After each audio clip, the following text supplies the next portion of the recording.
నా సతీమణి ఫోన్ది కూడా రేవంత్ రెడ్డి గారు ఫోన్ హ్యాక్ చేస్తూ ఉన్నారు.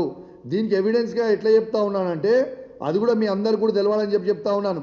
మొన్న నన్ను అరెస్ట్ చేసిన రోజు మా కమ్యూనిటీకి వచ్చి సీసీ కెమెరాలు మొత్తం కూడా అన్యాయంగా చెక్ చేస్తూ ఉంటే ఇవాళ అక్కడ ఉన్న మేనేజర్ ఆ రోజు నేను కూడా లోకల్లో ఉన్నా, వాడు ఇంటికి రాకుండా చెక్ చేస్తూ ఉంటే అక్కడ ఉన్న మేనేజర్ నా సతీమణికి ఫోన్ చేసి ఆడ ఏం చేస్తున్నారో వీళ్ళు చెప్తా ఉంటే 2 నిమిషాల లోపలనే అక్కడికి వచ్చిన సిఐ ఆ మేనేజర్కి ఫోన్ చేసి నువ్వు మేడంకి ఎందుకు ఫోన్ చేస్తున్నావు, మేము ఇక్కడ ఏం చేస్తున్నామో ఎందుకు చెప్తున్నావు అని చెప్పిండు.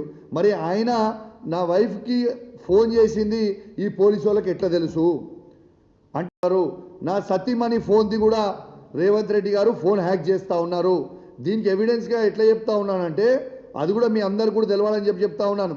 మొన్న నన్ను అరెస్ట్ చేసిన రోజు మా కమ్యూనిటీకి వచ్చి సీసీ కెమెరాలు మొత్తం కూడా అన్యాయంగా చెక్ చేస్తూ ఉంటే ఇవాళ అక్కడ ఉన్న మేనేజర్ ఆ రోజు నేను కూడా లోకల్లో ఉన్నా, వాడు ఇంటికి రాకుండా చెక్ చేస్తూ ఉంటే అక్కడ ఉన్న మేనేజర్ నా సతీమణికి ఫోన్ చేసి ఆడ ఏం చేస్తున్నారో వీళ్ళు చెప్తా ఉంటే 2 నిమిషాల లోపలనే అక్కడికి వచ్చిన సిఐ ఆ మేనేజర్కి ఫోన్ చేసి నువ్వు మేడంకి ఎందుకు ఫోన్ చేస్తున్నావు, మేము ఇక్కడ ఏం చేస్తున్నామో ఎందుకు చెప్తున్నావు అని చెప్పిండు.